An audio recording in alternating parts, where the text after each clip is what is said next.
Hey, what's going on, everyone? This is Mike Kollin at MikeKollin.com. Okay, so I had a what's the right word? A really cool experience about 6+ hours ago, maybe 8 hours ago. You know how they say people are connected? One of the things that I do cord cutting, and that's when I really began to notice, like, when I would cut cords and disconnect and pull cords out, that's when I realized, like, wow, I feel good all of a sudden. Okay, well, there's something that happened to me last night. I've heard of it, I've probably experienced it, but wasn't conscious of it before. But this, because I was in a kind of I just happened to be on the couch in a very quiet mood, and I was texting someone, and something happened.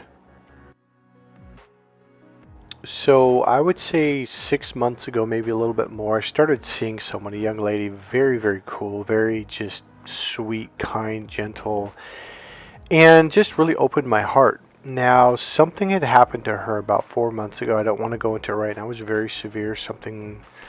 I'm not going to go into it. And so she was like, "Hey, I need my space." So she kind of went her own way, and it hurt. It hurt really bad. Like it was, and I understood. It wasn't. I understood why she did it, and it made me like totally made sense.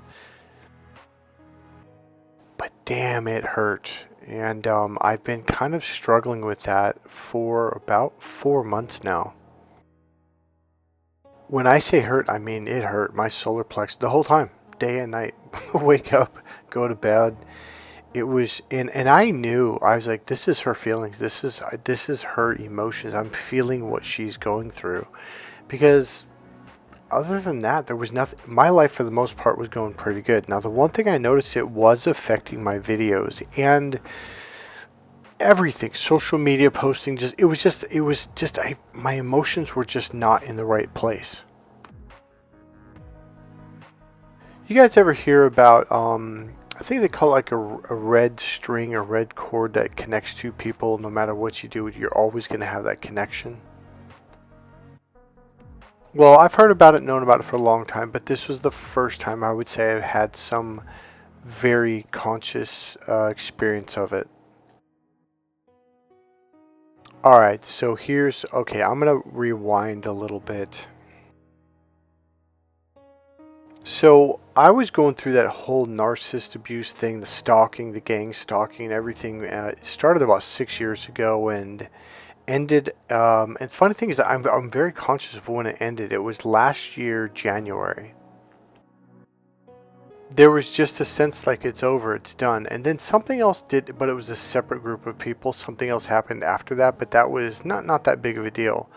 But last year, January, so almost 2 years ago, I felt this, something shifted. Like the end had finally happened. Now, it wasn't like all of a sudden, oh, okay, now, went and lived life. But I did start doing things. I started riding my bike across the Golden Gate Bridge. In fact, I think that's about when I first rode across the Golden Gate Bridge. Maybe it was just before January of last year. Now, here's the thing. I wasn't very open to people. For the first time in my life, I did not help people. I did not talk to people. I was in my own world. And for me, that was a very unusual thing. I've always been such a social, I guess they call it butterfly. So I think it was just before Christmas, if I remember right. It might have actually been in January, the first week. It was somewhere around there. I want to say it was before Christmas for some reason, though. And what happened was there were some tourists. I was just about to get back on the Golden Gate Bridge and come back across from San Francisco, and you have to kind of loop underneath and go around. And people are walking all around looking at the sights, but it was dark. Like the sunset had definitely gone down. It was cold, and there was a young Asian lady. She was probably 21 years old or 22 or something like that. And she just kind of cried out, she was, "Sir, can you please help me?" And I just looked at her. Now, I think they were from China. Definitely had a strong accent. And I'm like, what's going on? She goes, oh, I lost my phone and I don't know what to do and blah, blah, blah. Well, what happened was she did borrow someone else's phone to call her phone. And luckily someone said, hey, we've got your purse. We have your phone. So she called her own phone and I'm like, okay, well, that's good. I don't understand. Like, so why aren't you going over there? She goes, well, they're coming to me. It's like, okay. So I go, do you want to use my phone to call again? She goes, yes, yes, please, please. So I gave her my phone and they didn't answer. She goes, oh, they didn't answer. I go, you know what? Don't worry about it. I go, I've got plenty of time. I don't have to go anywhere. I go, I'll stay here until you get a hold of them. So she called. I go, and so she was kind of waiting nervously. I go, do you want to call again? She goes, yeah. I go, here, go ahead, call them right now. So I was doing everything I could to comfort her. And they did answer, and it was a family, father, young family. I think he was 30, 32, and the wife was probably 28 or something, but it's about 4 or 5 people, probably brothers and sisters too. And they came from underneath the Golden Gate Bridge, and and she was so happy, and she gave me this hug, and I felt like these little cute, smiley white balls of energy went into my heart and into my solar plexus area, and it was just the most wonderful feeling in the world. And I was like, whoa, what is this? So I said goodbye. Her boyfriend was kind of off in the distance. I'm not really sure why he wasn't next to her, but that was, whatever. And so I gave her a hug, said goodbye, and I'm going across the Golden Gate Bridge riding my bike, and I finally pulled over. I'm like, what is this? Like, they were like little smiley, smooth little like ping pong balls with smiley, but it wasn't like a ball. It was like a happy energy. And it wasn't exciting. It was just kind of happy, like smooth, relaxed, comforting.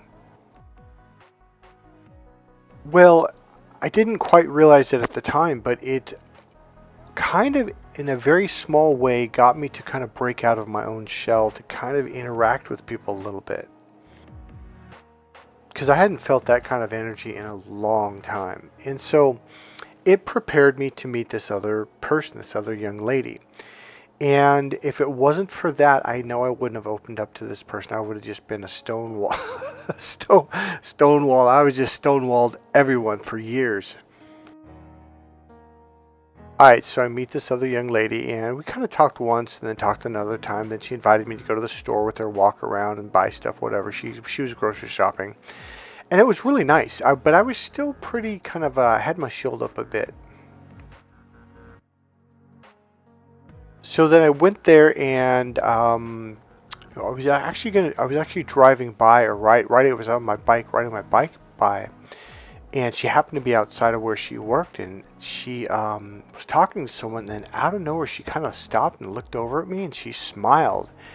And I swear on my soul, it was like something went inside my heart, like a white line about an inch thick or something like that, maybe a little bit thinner, but something like a white line from her heart to my heart, and it went inside and into my solar plexus, and I was like, and I turned away really fast because I knew what it was, and I was avoiding this. It was love, and I was like, oh no, and I turned away, like thinking that by turning away I could kind of shake it off, and I was like, oh no. And I realized, like, oh, this is inside me. Like, and it was the really weirdest thing in the world, because we were like 15 feet apart. We weren't even talking. It was just the slightest smile, and something happened. Now, you might be wondering why I was avoiding love or falling in love. Is because I was, for the first time in 5 years or so, I was really happy. I was just going across the Golden Gate Bridge, reading my book, doing my studies, doing my business. I was just in the best space probably that I've ever been in my life. And I was so happy with life and myself, and things were just going great. Well, I knew right then and there was no use fighting this, and I was like, okay. The reason why I bring it up is because it was kind of like those little white, happy, smiley balls of energy. It was just this white energy that went inside. I was like, what is this? I used the phrase red string because that's what people call it. Well, it was a quick glimpse of almost like a white energy, like a white thread or something going inside me. And it was a wonderful feeling. Don't get me wrong. It was just amazing. And so I started dating this lady, and we had it was just a blast. It was fun. It was happy. Just two, how do you say, peas in a pod, just two people getting along, laughing, and just everything was great. The energy was amazing. And then it stopped. Someone did something to this person, and I'm not going to go into it. And it was just like, it was, to me, it was devastating. I felt so much pain. It's so much hurt. And this lasted a long time. I did a lot of different things to heal this. Like, why isn't it healing? Like everything else was healing. It was something I felt like I just had to live. Now, I turned it into motivation. I did a lot of things for 90 days to my website. I mean, a lot. I was doing hours, 8, 10, 12 hours a day working on stuff. And I used it as energy to fuel me. But after about 90 days, I was burned out, and it just hurt. So we had not been in contact at this point until last night. It was really a one-way thing. And this is what this video is about right here. So for about 4 months, I felt this pain, and I realized about 2+ months ago, like, oh, this is her pain. I'm feeling what she's going through. Now, I didn't want to text her because I'd already texted her quite a bit 4 months ago, and she just didn't respond, didn't anything.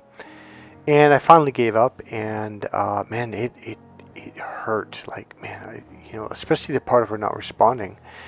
Well, here's the deal. Last night I was like, oh, I got to do it again because I've really been fighting it. And here's the twist. Completely unexpected. I essentially said hi. I texted her hi, and then I texted her a message, something like, you're precious to me. I miss you. I really want to talk to you, and something else. It was just very kind. And I sent it thinking, yeah, this is just going to hurt some more. And I'm about to cry right now because I was like, this is just going to kill me. And she didn't respond. But here's the really cool thing that just caught me off guard, and I learned something. I got a ringing in my right ear. Now, I haven't had that for a while, and over the years, usually that I've learned that means like someone's thinking about you, or whatever. And a lot of times when I get ringing in my left ear, it's like information's downloading, and all of a sudden I have like something to talk about on my YouTube video, and it's something I've never thought about before, etc. So this was a very, very distinct, and again, I think it was because everything was quiet. I was in my living room, I was on the couch. It was just really quiet. I was in a really peaceful mood. And I got this ringing, and I knew, oh, she's probably reading it right now. And before I had that realization, I noticed like my stomach, I don't know what you call it, the heartache, the heartbreak, the pain was just gone. It was this smooth, happy, relaxed, calm feeling. Like it just felt really, really good. Now, mind you, I did not expect that. I figured when she didn't text back, it was going to be just wrenching my heart even more, right? I mean, this was a physical pain. And I realized, I'm like, well,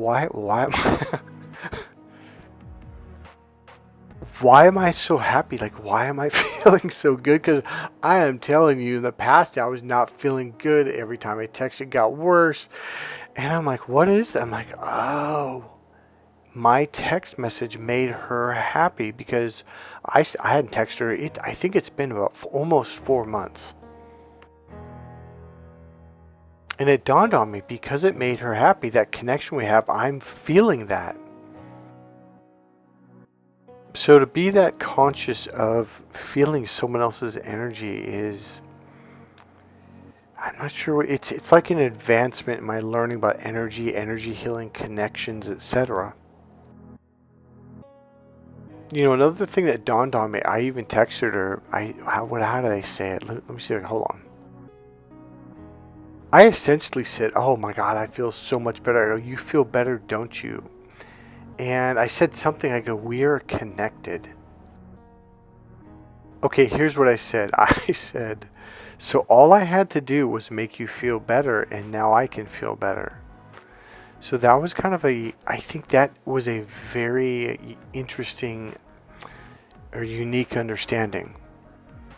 I mean, isn't that one of the greatest teachings on the planet, where it's like, look, when you make this person feel better, it's like that energy connection through the solar plexus came back to me, and I felt that good feeling. I'm feeling her good feeling. That's what I'm saying. I think there's a deep lesson to be learned there. See, this is what I mean. You know how you read books and you learn things and you hear stuff, oh yeah, the red connection or the red string theory or whatever, versus actually having the experience. Alright, I'm going to leave it there. If you like this video, please click subscribe, click the like button, go ahead and make a comment. And if you want, you can make a donation. There's a PayPal link right there in the description box. And that's it. I hope you guys enjoyed this video. I know it was a lot different, but I have a really good feeling about things from this point moving forward.